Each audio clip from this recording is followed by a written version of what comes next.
Are you guys excited to see 1906 Bright Permanent Colors Rubens Crayola Artist crayons. These crayons are from 1906. Isn't that crazy? That's 3 years after Crayola debuted at the World Fair. And now it's 2020, so these crayons are like 114 years old. That is so crazy. Stay tuned. We're gonna go through color swatches. We're gonna see how these color. And let me tell you, spoiler alert, I liked them. Hi, this is Jenny from Jenny's Crayon Collection, and today I'm gonna share with you, I'm gonna actually color with some of the earliest Crayola crayons out there. I pretend like I'm living in the 1900s and see what these crayons are like, because they didn't really have crayons back then. They were just being introduced. So these are called Rubens crayons. They're called artist crayons, and the box is falling apart. I'm actually gonna fix that box too, because I don't want it to fall apart. It says the colors in these crayons are equal to those used in the best artist tube colors and pastels. So pastels, back in the day, they had pastels, they had paint. They didn't have crayons. They're trying to introduce this new thing. So on the side it says, made under an improved French process. So back then, French were very important. So the only brand which artists consider a substitute for oil and watercolor and pastels. Will not blur. Studies made with it can be varnished. Unequaled for outdoor sketching. Clean, compact, and convenient. So then here's the crayons inside, and we are gonna go test those and see what they look like and see some of the original 24 crayons from Crayola. Make sure that you hit that subscribe button because I have tons of other videos. I help you find the coolest art supplies for your project. I really want to thank John Korb for sending these to me. He knew I collected crayons, so he sent these, which is super nice. All right, so here we have our Rubens crayons. I'm gonna take them very carefully out of this box. And you know what, I actually might just prepare these on video so you guys can see. So just be very gentle if you have an older box of crayons. All right, so let's look at these wrappers. So Rubens was a Renaissance artist. He's very well known this time period. So we are going to put these in color order first before we start the process of coloring with them. I'm really excited because I've never colored with these before. Okay. So first off, I'm noticing some of these wrappers have absorbed the color. They have absorbed the color more than others. So like this one looks pretty normal, but like this one, I can't even tell what the color name is. Okay. Blue. This one is, and see, look, I can just push that. Okay, it's like a white. This is a brown, a green. Okay, blue. Another green. Okay, I'm so nervous to color with these. So excited and nervous at the same time. Okay.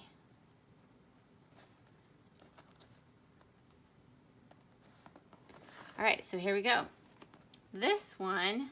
All right, so here are our Rubens crayons, okay? So I have sorted them all. I was just gonna tell you a little bit about Rubens. Okay, his name is Peter Paul Rubens. He was a famous Baroque Flemish artist from 1577 to 1640. His artwork is revealed and sells for millions. So that's why they used this picture, because they were introducing crayons to the world. They wanted to put someone with famous artists on the front to give it some credence. And so if you notice, this is the 1906 box. This is the 1918 box. So 1906, this was 3 years after they came out with the gold medal crayons. So these are super old, some of the most original Crayola crayons out there. So Ruben's looking this way on the box, he's looking the other way on this side of the box, okay? All right, and you notice the type's a little bit different. This one definitely has been through the ringer. This one is in a little better condition, okay? And then you'll notice, I already kind of showed you, but some of these, you can't see the names as well, but you'll see that the wrapper is, most of the wrappers go this way now, like you would see it from here, but this one, you kind of have to, so if it was flat, you would see it all, but you don't, so you have to turn it. And it has the name on it, so it says Rubens, it has a picture of Ruben, has Crayola on it, has artist crayons on it, it says Binney and Smith, and then it has the color name down there, which is white for that one. So some of these I can't read the color name, so I'm just gonna guess, okay? So I have a list of color names right here. So this one, let's go through the ones that we can actually see, and then we'll do process of elimination for that. So this one says magenta, okay? So this might not be an exact color order. We're gonna write the name of magenta on here. So first glance, they're a lot rougher than right now Crayola crayons. Okay, and then we're gonna color with them. But they are older, so who knows if some of it has dried up since. So I'm gonna try, it's not very flaky, which is good. Doing a little bit of shading there. We'll just do really light right here. See how they color light? Okay, so there you go. You have magenta right there, okay? So this one says, oh, that was magenta. I'm gonna put the ones that we've done right here, okay? This one says English vermilion, so ENG. So this one's a lot easier. So I wonder if it is.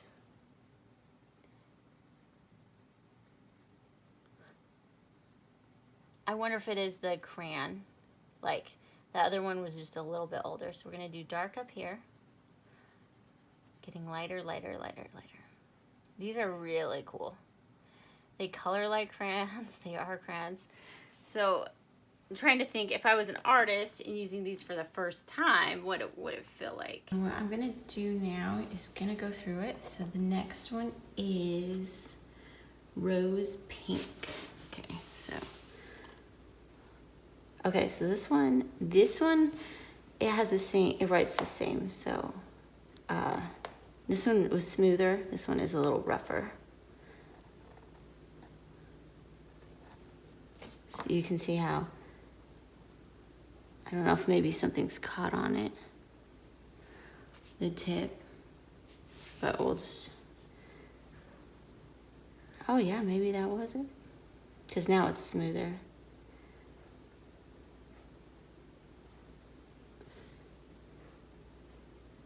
Okay.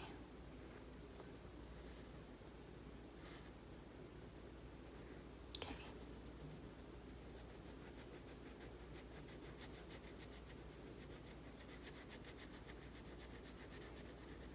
Oh, there we go. Oh, that's pretty. Okay. So the next one, if we can read it, these two I can't really read, so I'm gonna wait until the end to see what they were called.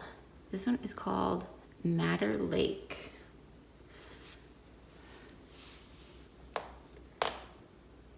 And this one's smoother, so I wonder if the other ones just had like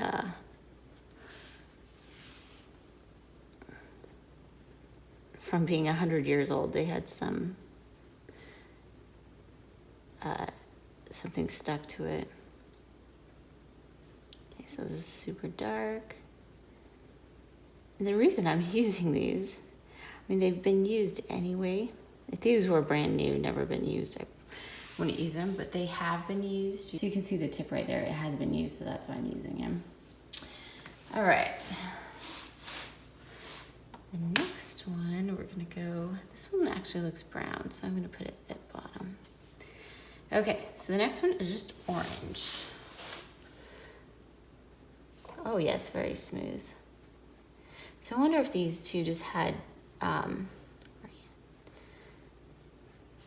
something at the bottom. I mean on it.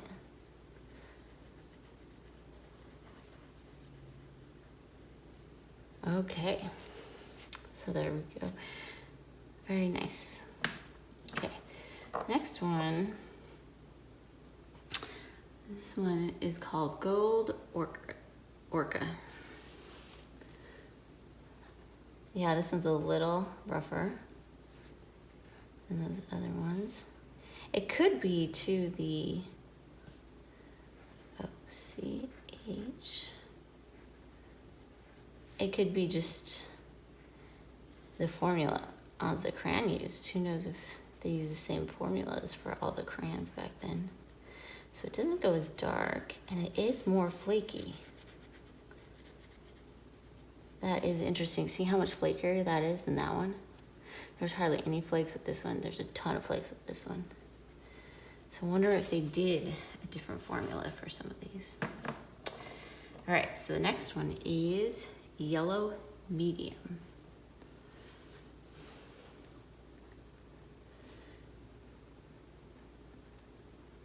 This one's much smoother.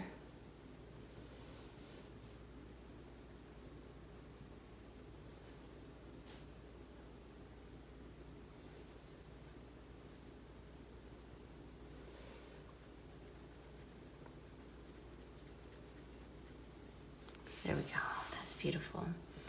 Okay, this one is just plain yellow.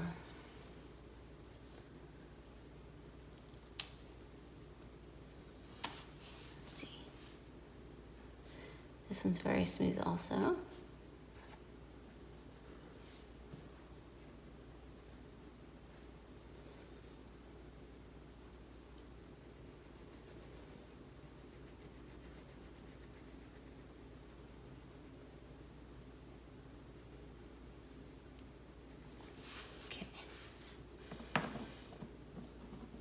Alright, so this one is hard to read.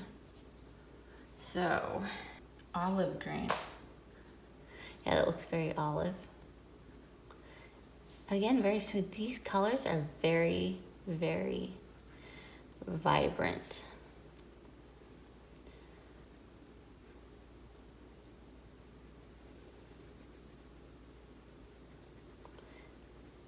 So, if they were brand new on the market, I'd be very impressed.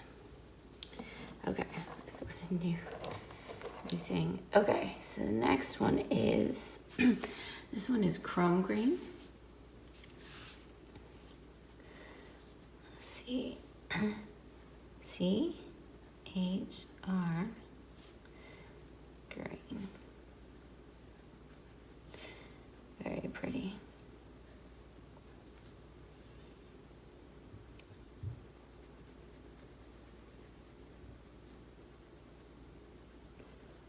More flaky, but very pretty. Okay, this one is called Medium Green. Oh, look at how much darker that is.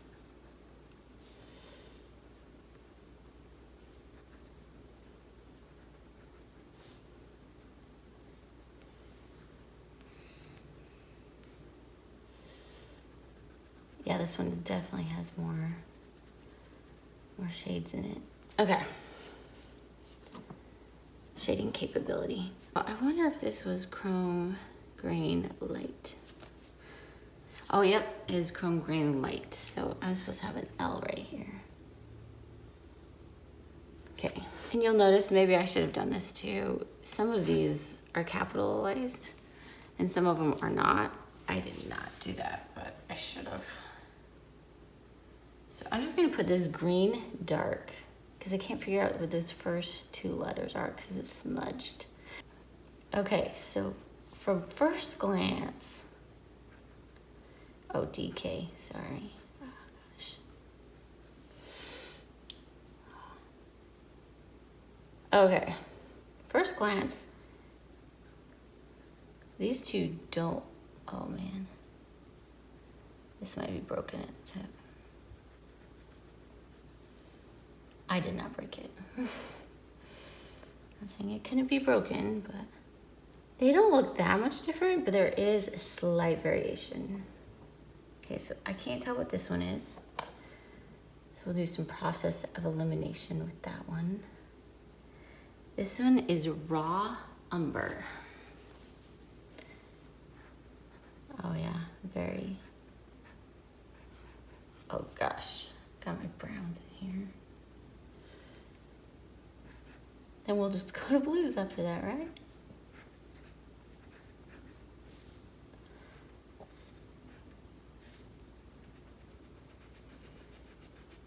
Okay, it's more flaky. Some of the other ones, who knows if it was intentionally that way? Alright, so this is easy, cobalt blue.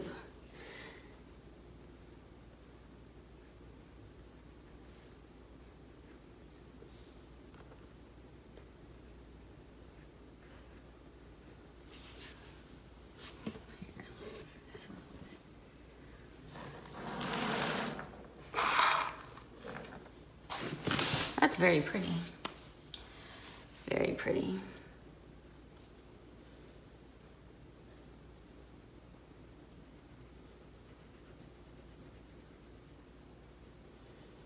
Doesn't get super dark. Okay. All right, our next one that we can read is Prussian blue. So this one's darker, definitely.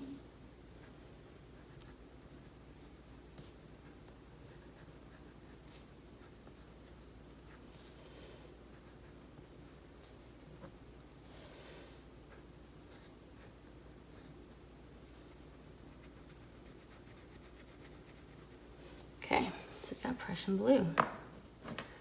Okay, so then we have our next one is Ultimate blue. So this is definitely probably a little greener. This one's more purpley.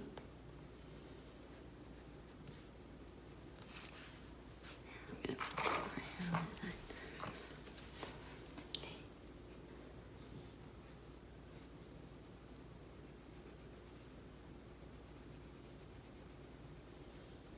Does not get as dark.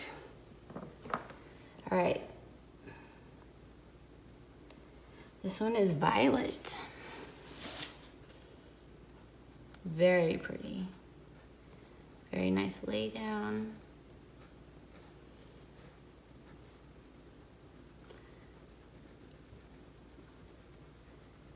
Goes soft. Oh, look at that. And it goes super dark too.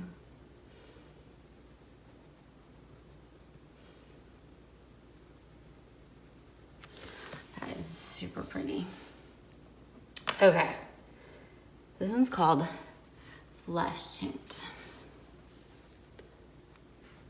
Very light.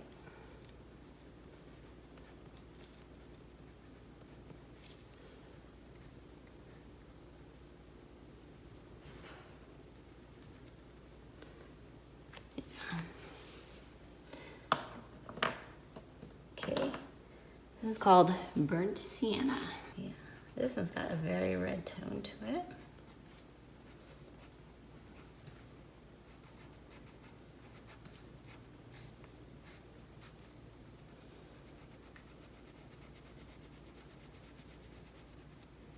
That's pretty. Okay. This one's called Burnt Umber.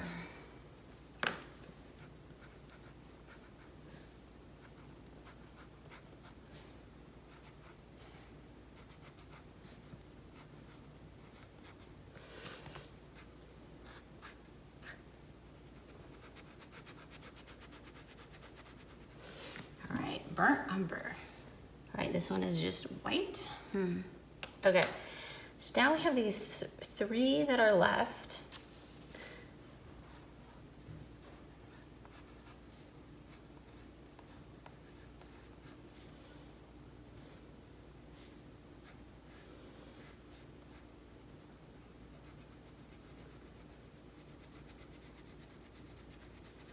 Okay, now that means this one's Indian red.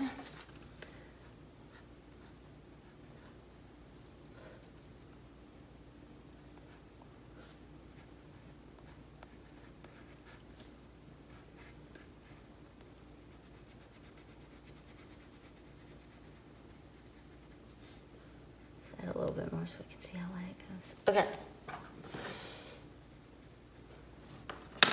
And then this one's black. That one's very smooth. Smoother than the other two.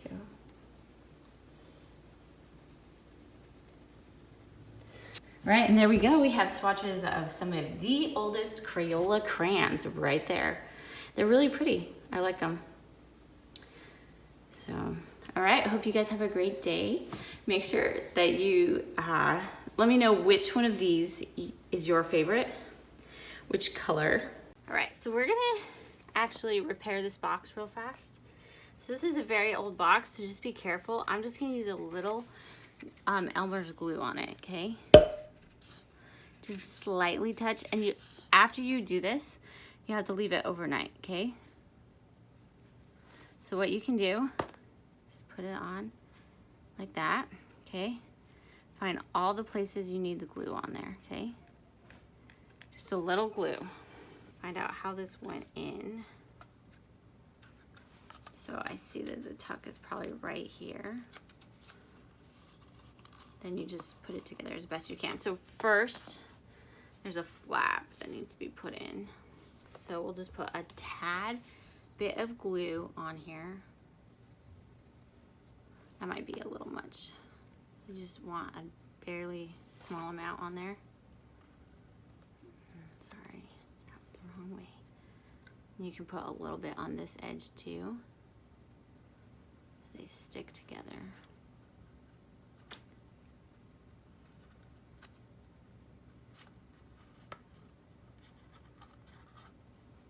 This one's a little trickier because it's a flap. The other one made a square. So this is made to bend, but I will not be bending it after this, after I fix it. The reason I like Elmer's glue is because it's a little less like potent. This other one, what I will do, but I'm gonna wait, so I'm gonna glue this to here, right? All right, so it's been an hour later, and look, this box is nice. This part is nice. So here's the thing, is a flap, but it won't work as a flap anymore. So that's fine, because I'm not gonna actually probably open that. I'll probably just take, so like this. You just be very careful. Push this in a little bit. That's why it broke in the first place. So what I'll end up doing probably, I mean, I could do this and take them out like this, which I don't know which one's optimal. Because if I do it like that and I just take them out like this, there's a potential I could rip this. But if I take it off like this, I could rip these sides. So that looks really nice though for the box. But what I'm gonna do now, just take this off. I'm going to attach this right here now. So that way the bottom will stay. So that way the crayons won't fall out. So actually I'm gonna tuck the flap in first. So this will make my box super strong. So, unless you're not very careful with it. Okay, now, so it doesn't really matter if it glues together a little bit, because I'm not gonna be taking the crayons out from the bottom. Just make sure this is all gluey and nice. And this one, I'm probably gonna have to apply. So sometimes when you do this, you have to figure out where the pressure is. So then I shouldn't be doing it on here, writing on that sheet. Okay. So after I get it glued down, it does not want to stay. So if you're trying to make it stay and it does not want to stay, just stand it up like this. You might have to put a little pressure on it to make it stay. So the problem is I have this other flap. I mean, I could right here. So open it up so I keep the flap, is put it on top like this. So it's under there, but it's not gonna fall out. And then if I'm opening the box, I'll just be extra careful. So I think that's what I'm gonna do, because I wanna have the option to open it like this or to take it off, either way. So, but I'm very excited that I got this box back in some good condition, so that way, you know, it'll stay and look nice. Put this on a shelf or something like that, and you can see it's already sticking well. You could like put something on this side and something on this side, just a light force to keep that together, right? And that is how you fix an old crayon box with Elmer's glue. It dries clear, so that's why this is great, because it dries clear. So it won't leave like any marks on there. And hit that like button if you've liked this video, and don't forget to subscribe, because I have all sorts of awesome videos about sorting crayons, about new old products on my YouTube channel. You can also check out my website, www.jennyscrayoncollection.com. I'll have the link below for this, where you can kind of see it in more detail. All right, hope you guys have a great day, and we'll talk to you later.